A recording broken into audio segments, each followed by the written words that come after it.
Vamos a mostrarles algo único. Tal vez este sea uno de los lugares más importantes de Egipto, el centro del culto al dios Sol. Heliópolis, la cuna de los dioses. Este lugar se llama Heliópolis. Los griegos la llamaron Heliópolis, la ciudad del sol. El nombre que le dieron los antiguos egipcios era Un, y estaba relacionado con los 13 nombres del Bajo Egipto. Parece imposible que estemos solamente a 20 kilómetros del Cairo.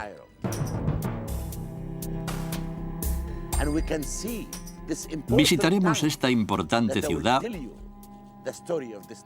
y les contaré a ustedes su historia, la historia de un lugar que es de todos nosotros.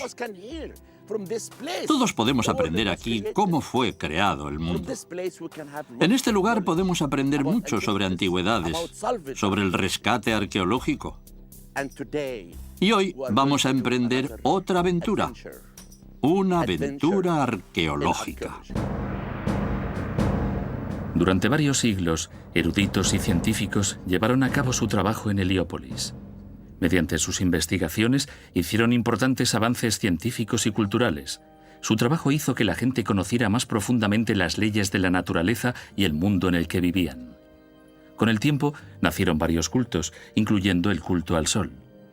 En Heliópolis se construyó un templo magnífico dedicado únicamente a la adoración del sol. Desgraciadamente, no queda nada de ese edificio. Sin embargo, podemos tener una idea bastante acertada de cómo era observando el templo del sol de Abu Ghurab, ubicado cerca de Abusir, no muy lejos de El Cairo. No queda mucho de ese templo, situado exactamente en el centro de Heliópolis. Fue construido bajo el gobierno de Niuserre, uno de los faraones de la quinta dinastía. No obstante, no son los únicos restos que quedan en Egipto. El culto al sol existía incluso en el período predinástico, hace más de 6.000 años. El primer templo dedicado al sol se construyó en la primera dinastía, hace unos 5.000 años. En este lugar hay varios templos repartidos por la zona pertenecientes a la época ramésida. Aquí erigieron templos varios faraones llamados Ramsés el segundo, el tercero, el cuarto y el 11º. Aquí los sacerdotes dividieron el año en 12 meses, los meses en 30 días y cada año en 365 días. En mi opinión, Heliópolis hizo Egipto.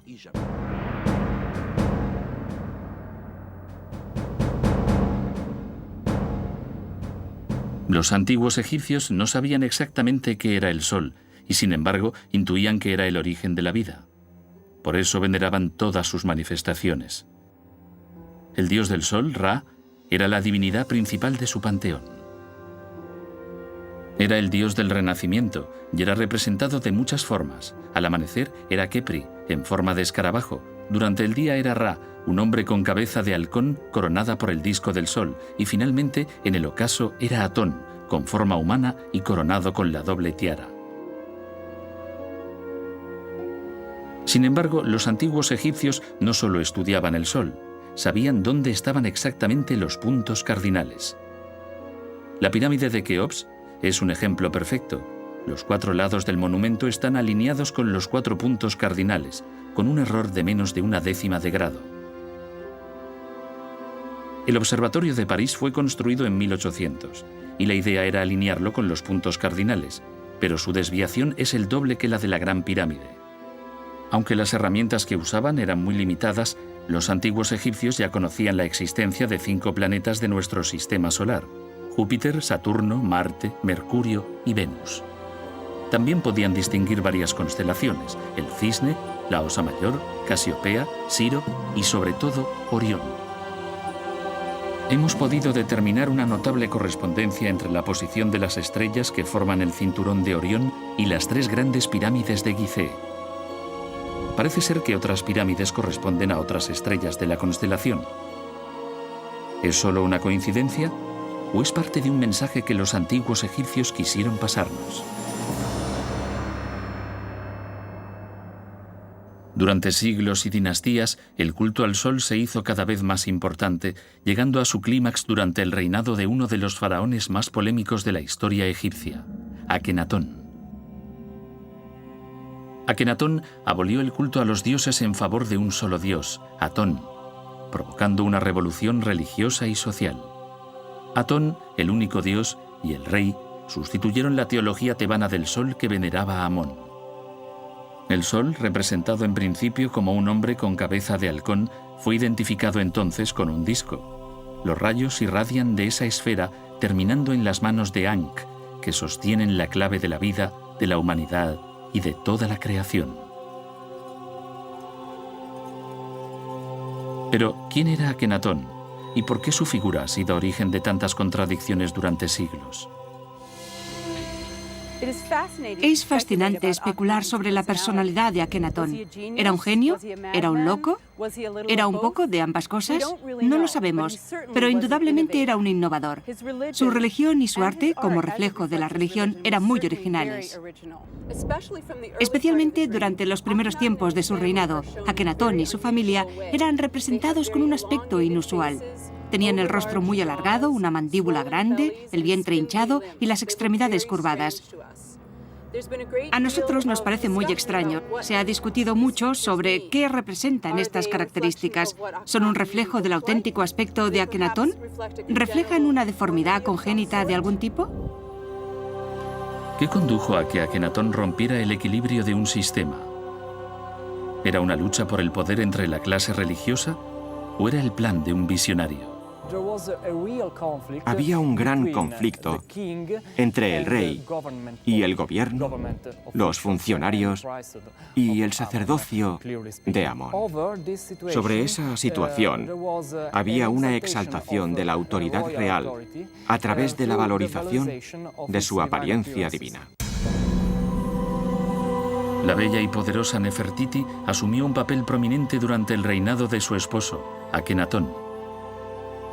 Su presencia en las ceremonias oficiales, incluso en las militares, levantó sospechas de que su papel era el de cogobernante. Pero alrededor de su figura hay muchas dudas. La más importante está relacionada con su desaparición. Parece más probable que muriera, porque no hay pruebas de que cayera en desgracia. Por otra parte, algunos eruditos creen que Smenkhare, un faraón que reinó entre Akenatón y Tutankamón, era Nefertiti, que asumió un papel principal, igual que hizo la reina Hatshepsut. Ella o él gobernaron durante un breve periodo después de la muerte de Akenatón, con Meritatón en el papel oficial y ceremonial de gran esposa real. Aunque los faraones, a diferencia de Akenatón, no tomaban decisiones drásticas o impopulares, eran una parte muy importante de la religión del antiguo Egipto. El faraón era el enlace entre el ser humano y las esferas divinas. Como hijo del dios Sol, era la personificación de Dios en la tierra. Toda comunicación entre los dioses y los hombres fluía a través de él. La importancia religiosa de Heliópolis está unida a cómo fueron creados los dioses. Los sacerdotes de la ciudad, que sin duda eran los miembros más importantes de la sociedad, crearon la leyenda de que las divinidades principales habían nacido en la ciudad del Sol. Así es como nació la llamada Enéada heliopolitana, que reunía a las 9 divinidades, y que, de acuerdo con las teorías locales de la cosmogonía, crearon el mundo. La civilización faraónica que ustedes conocen empezó en este lugar. El dios del mal celebró una fiesta aquí e hizo un bello sarcófago. Invitó a Osiris, que se sentó en el sarcófago. Lo cerraron y lo lanzaron al mar. Ese sarcófago se convirtió en el pilar del palacio del rey de Biblos, Líbano. Isis lloró por su hijo y esposo, y de sus lágrimas nació el río Nilo. Y fue a Biblos y se llevó el pilar. Con su magia devolvió la vida a Osiris, copuló con él y tuvo un hijo. Horus nació de la unión entre Isis y Osiris. El dios con cabeza de halcón fue concebido y criado por Isis con el único objetivo de vengar a Osiris. Cuando Horus fue adulto, atacó a Set, que reaccionó sacándole un ojo. Al final de una cruenta batalla, Horus resultó ganador. El dios Tot recuperó su ojo, lo purificó y lo colocó en su cuenca. La religión egipcia atribuye grandes poderes mágicos al ojo de Horus. Entre otras cosas, protege contra la enfermedad y devuelve la vida a los difuntos. En los ritos de momificación, el ojo de Horus se colocaba sobre la incisión por la que los embalsamadores sacaban los órganos internos. Los sacerdotes de Heliópolis creían que Horus, el dios del cielo, no podía ser el primer dios por encima de Ra, dios del sol, y por tanto asociaron el uno al otro. Decidieron que el ojo del sol, el derecho, pertenecía a Ra, y el de la luna, el izquierdo, pertenecía a Horus. Aunque Horus estaba destinado a ser rey, el culto de Heliópolis no confiaba en él. Era un dios muy joven. Después de muchos intentos, Horus alcanzó lo que merecía por ley, gracias a las artes mágicas de su madre, Isis, y el poder de su padre, Osiris. De hecho, Osiris amenazó a los otros dioses con terribles desgracias si no admitían que su hijo Horus fuera coronado. Un monumento vinculado al culto del sol ha sido durante siglos el símbolo de la antigua civilización egipcia, el obelisco. Símbolo de Ra, dios del sol en la época de la reforma religiosa de Akenatón, se creía que era un rayo de sol que se había convertido en piedra. La palabra obelisco procede del griego y sin duda no es una palabra egipcia, porque en egipcio se le llamaba Ben-Ben o Tekel, que significa brocheta pequeña. Los griegos y los romanos le pusieron nombre a ese impresionante monumento que satíricamente comparaban con una pequeña brocheta en la que los egipcios asaban carne para sus dioses.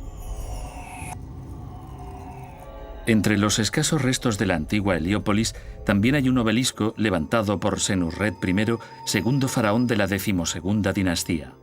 El monumento fue instalado en el año 1940 a.C.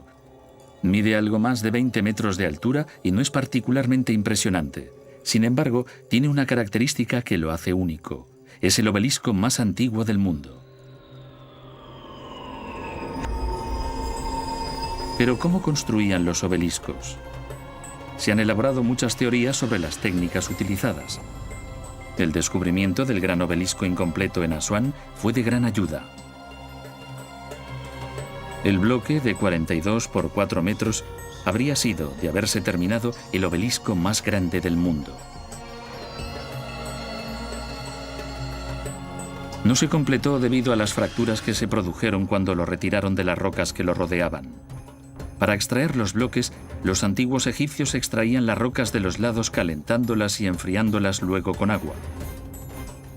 Cuando alcanzaban la vena compacta, cavaban unas zanjas laterales.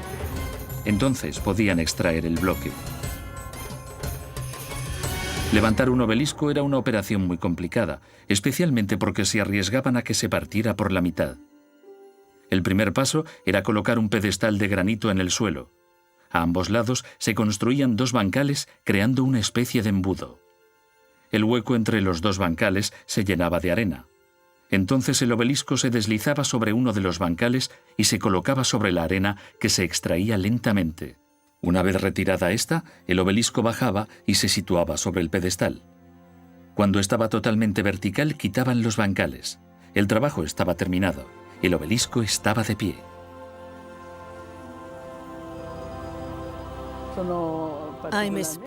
Me complace poder hablarles de la ciudad de Heliópolis y sus símbolos. mientras estamos ante el obelisco del jardín de Bóvoli de Florencia, que pueden ver detrás de mí. No fue hallado en Florencia, sino en Roma. El obelisco fue adquirido por un miembro de la familia Medici y lo colocaron en su villa romana, que ahora alberga la Academia Francesa. Y estuvo allí hasta que los Medici se marcharon de Roma y se llevaron consigo este importante monumento que erigieron en los jardines de Bóvoli. La fecha de construcción de este obelisco se remonta al reinado de Ramsés II, cuyo nombre y epítetos están grabados en la parte superior del obelisco, donde se le llama amado del dios Atón y señor de Heliópolis, y por eso no tenemos dudas sobre su origen. Otros obeliscos también tuvieron origen en Heliópolis. 2 obeliscos gemelos, erigidos por Tutmosis III, gobernante de la 18ª dinastía, y conocidos como las agujas de Cleopatra, fueron separados. Uno ha estado en el Paseo Victoria Embankment de Londres desde 1819 y el otro se erigió en Central Park, Nueva York, en 1881. Otros 2 obeliscos, que originalmente estaban frente al Templo del Sol, se encuentran ahora en Roma. El obelisco Flaminio, que está en la Piazza del Popolo, fue construido bajo el reinado de Ramsés II y su hijo Merentá, y el otro, llamado el obelisco solar, se halla en la Piazza Montecitorio, y fue construido por orden de Psamético II, faraón de la 26ª dinastía. Aunque estos monumentos son característicos de Egipto, en Roma es donde hay más obeliscos. Durante las guerras se retiraron 13. Los emperadores romanos y los papas deseaban tenerlos en la ciudad eterna como símbolo de su poder. En Egipto solo quedan 8, principalmente en Luxor y Karnak.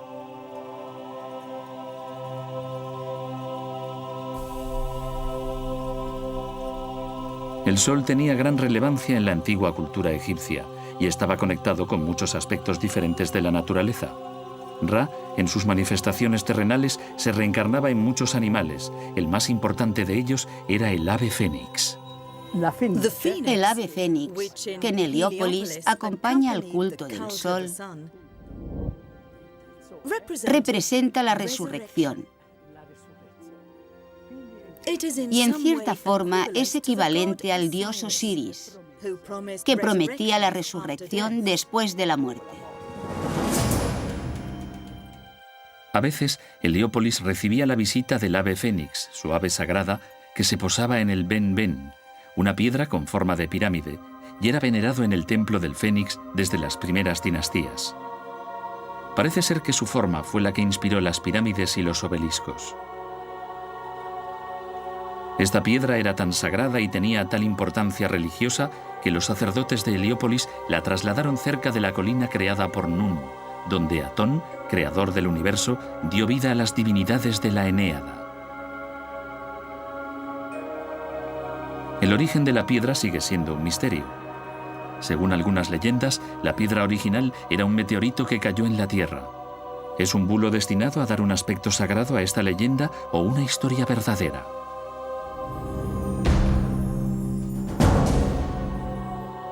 Heliópolis llegó a la cumbre de su gloria hace más de 4.500 años, durante el antiguo reino. Pero, ¿qué veían quienes la visitaban por primera vez? Es un lugar de estudio, la primera universidad de la Tierra. La sociedad estaba rígidamente estructurada. Los sacerdotes ostentaban el poder que casi era ilimitado. Además de dirigir el culto, los sacerdotes de Heliópolis eran astrónomos, responsables de seguir los movimientos de los cuerpos celestes y redactar el calendario de fiestas. El sumo sacerdote de Heliópolis era miembro de la alta sociedad, muy bien considerado por sus conocimientos y responsabilidades. En Heliópolis se construyeron muchos templos dedicados a las divinidades, y ese es el motivo de que la ciudad creciera tanto. La gran calidad de algunos monumentos que han sobrevivido nos da idea de que la ciudad era extraordinariamente bella. A 1 kilómetro del obelisco de Senusret I encontramos una columna hallada entre unas casas en 1980. Las inscripciones y los jeroglíficos nos suministran una importante información. La columna pertenecía a un templo levantado por Merentá, sucesor de Ramsés II. Tiene grabadas una serie de números que indican cuántos extranjeros había en la época del reinado del faraón. Las escenas, que algunos expertos creen que representan a los judíos huyendo de Egipto, son también de gran interés. Hace menos de un año se descubrieron accidentalmente los restos de un templo tan grande como los de Luxor y Karnak, y tan importante según los expertos.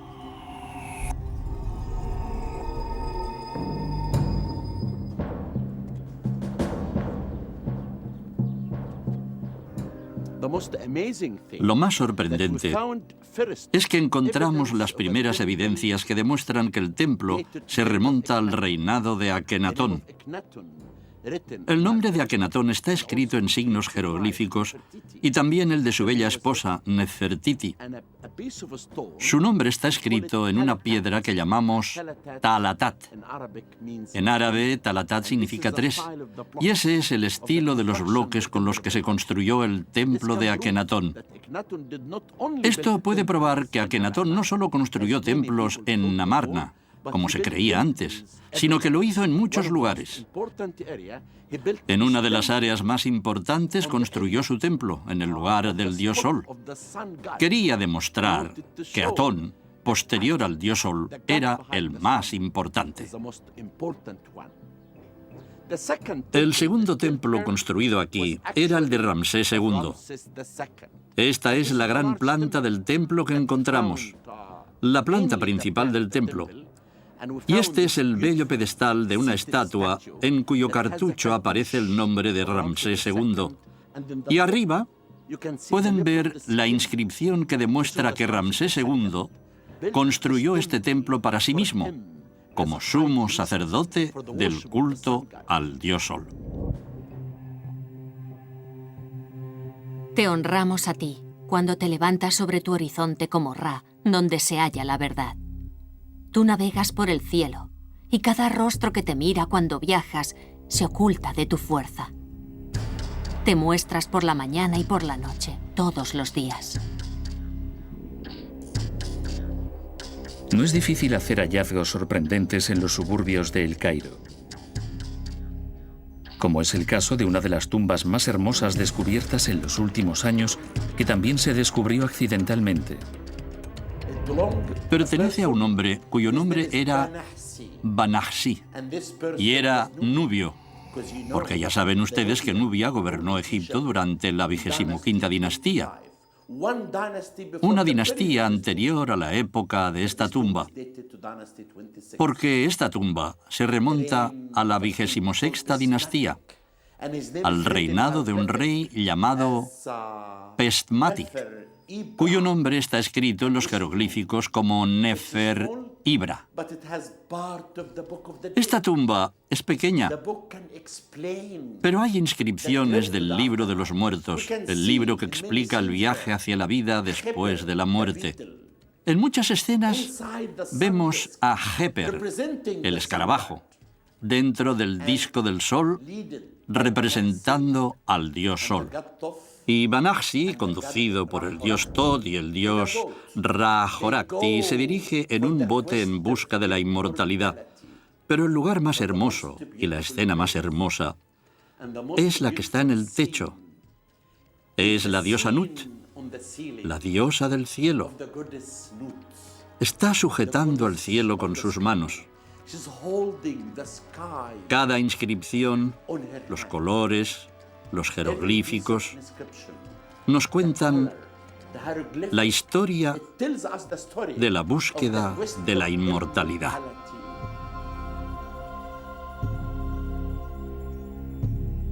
Nut es la diosa egipcia del nacimiento y da la bienvenida a los muertos.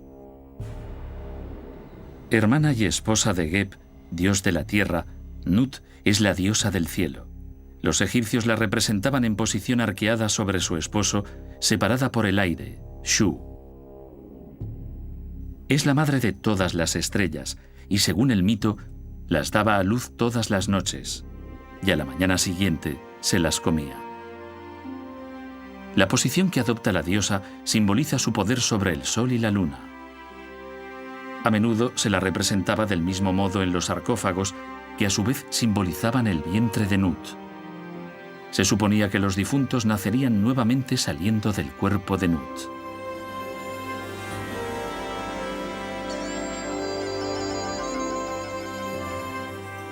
La ciudad antigua, una de las más grandes y más importantes de toda la historia egipcia, se oculta bajo la expansión incontrolada de los suburbios de El Cairo. Eso hace muy difícil excavar en busca de cualquier tesoro que todavía se halle bajo tierra.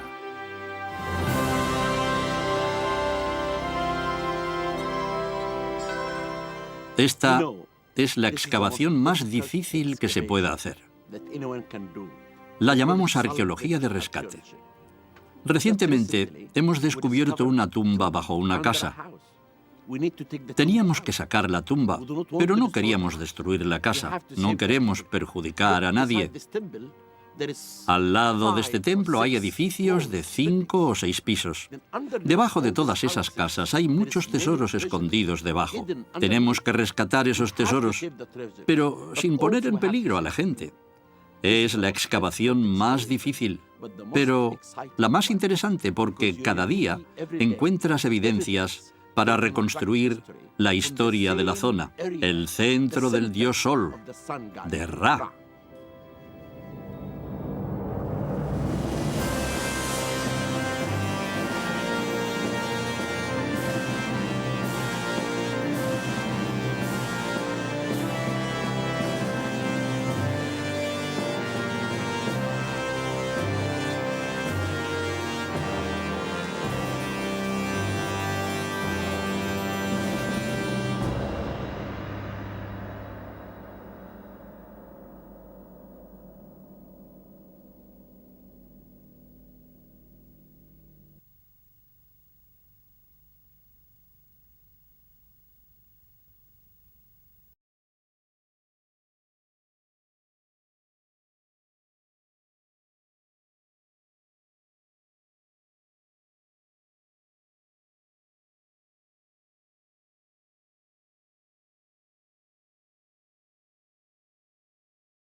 Creó el mundo de un monte.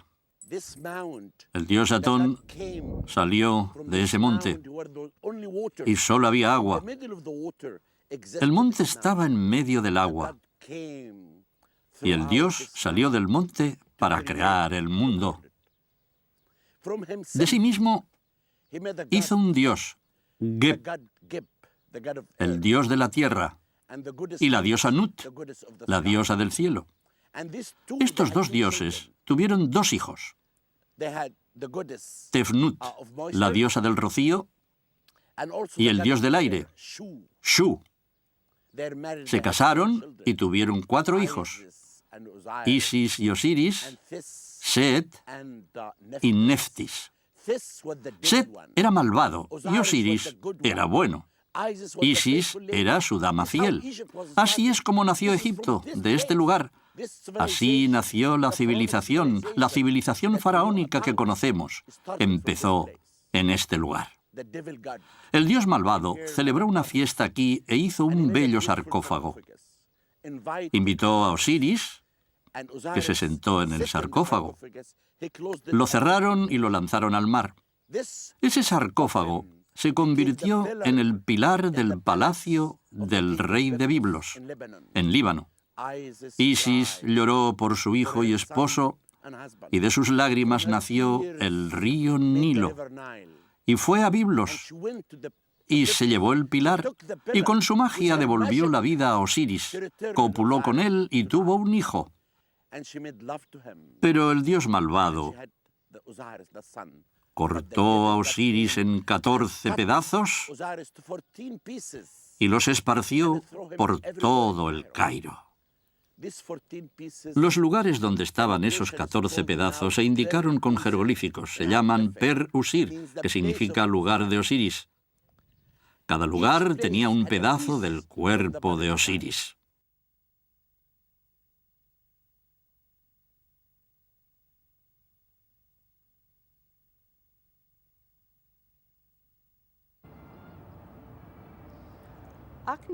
Akenatón, conocido como el faraón hereje, vivió durante el Nuevo Reino, la época dorada de Egipto. Subió al trono como Amenhotep IV. Su nombre honraba a Amón, que era el rey de los dioses. Sin embargo, cambió su nombre por el de Akenatón en honor del dios a quien veneraba por encima de todos los demás, Atón, que era el disco del sol. Artísticamente, Atón es representado como un círculo cuyos rayos se expanden para dar la vida a Akenatón y a su familia, incluyendo a la bella reina Nefertiti. Akenatón estaba totalmente consagrado a la adoración de Atón e incluso construyó una nueva ciudad dedicada enteramente a su culto, Tel el Amarna.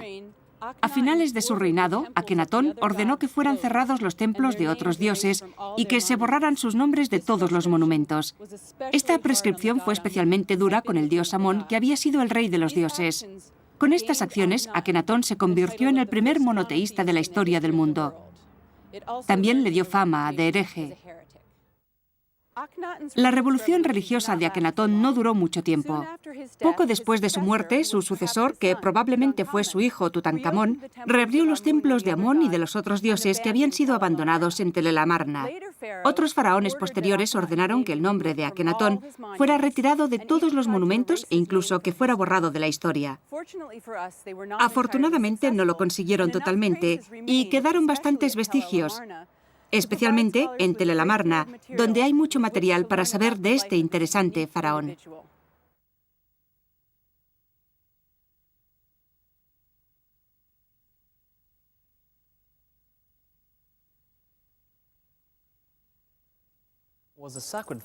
Era un fetiche sagrado venerado en la ciudad de Heliópolis. Representaba la colina que emergió de las aguas primigenias, el Nun, y donde vivía Atón. Es posible que fuera el prototipo para algunos monumentos, por ejemplo, las pirámides y las capillas donde se veneraban las estatuas. Debido a su desaparición, no se sabe con certeza la forma original, pero la mayoría de expertos están de acuerdo en que era parecida a la piedra que remata los obeliscos, el piramidión.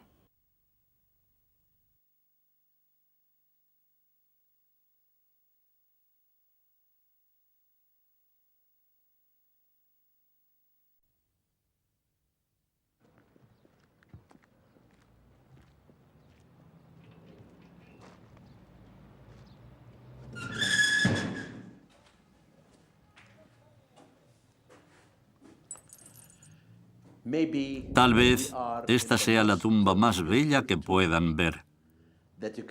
Vamos a entrar en una tumba que, aunque vengan a Egipto, no podrán visitar.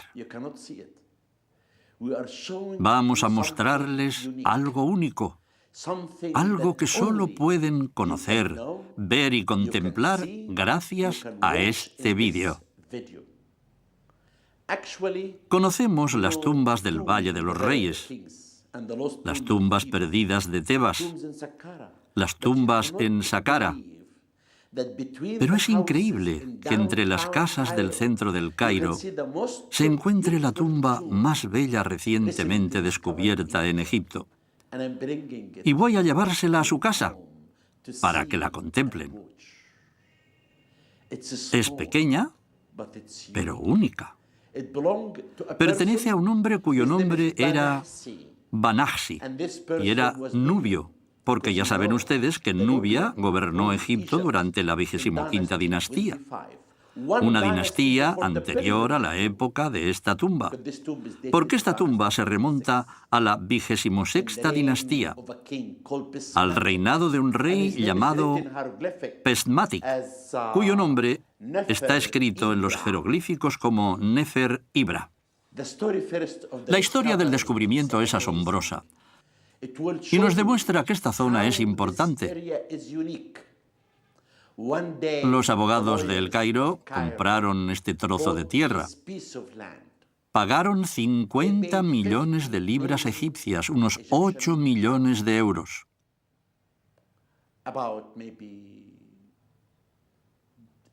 Excavamos el sitio antes para entregarles el terreno y bajo tierra encontramos esta tumba. Cuando vi la tumba dije, no vamos a entregar este terreno a los abogados. Y les pagamos 50 millones de libras egipcias. Nos quedamos con el terreno y aquí es donde traemos las cosas que descubrimos bajo las casas. Como ven, en el terreno hay muchos sarcófagos, muchos ataúdes, inscripciones, estatuas. Lo hemos convertido en el Museo Abierto de Heliópolis. Pero lo más hermoso es la tumba de Banahsi. Este nubio ostentaba un título importante. Era quien llevaba el sello real del rey. La 26ª dinastía fue un periodo muy importante porque los egipcios regresaron al arte egipcio, al arte del antiguo reino, al arte del nuevo reino. Y esta tumba es pequeña, pero hay inscripciones del libro de los muertos, el libro que explica el viaje hacia la vida después de la muerte. En muchas escenas vemos a Heper, el escarabajo, dentro del disco del sol, representando al dios Sol. Y Banahsi, conducido por el dios Tot y el dios Ra-Horakhti, se dirige en un bote en busca de la inmortalidad. Pero el lugar más hermoso y la escena más hermosa es la que está en el techo. Es la diosa Nut, la diosa del cielo. Está sujetando el cielo con sus manos.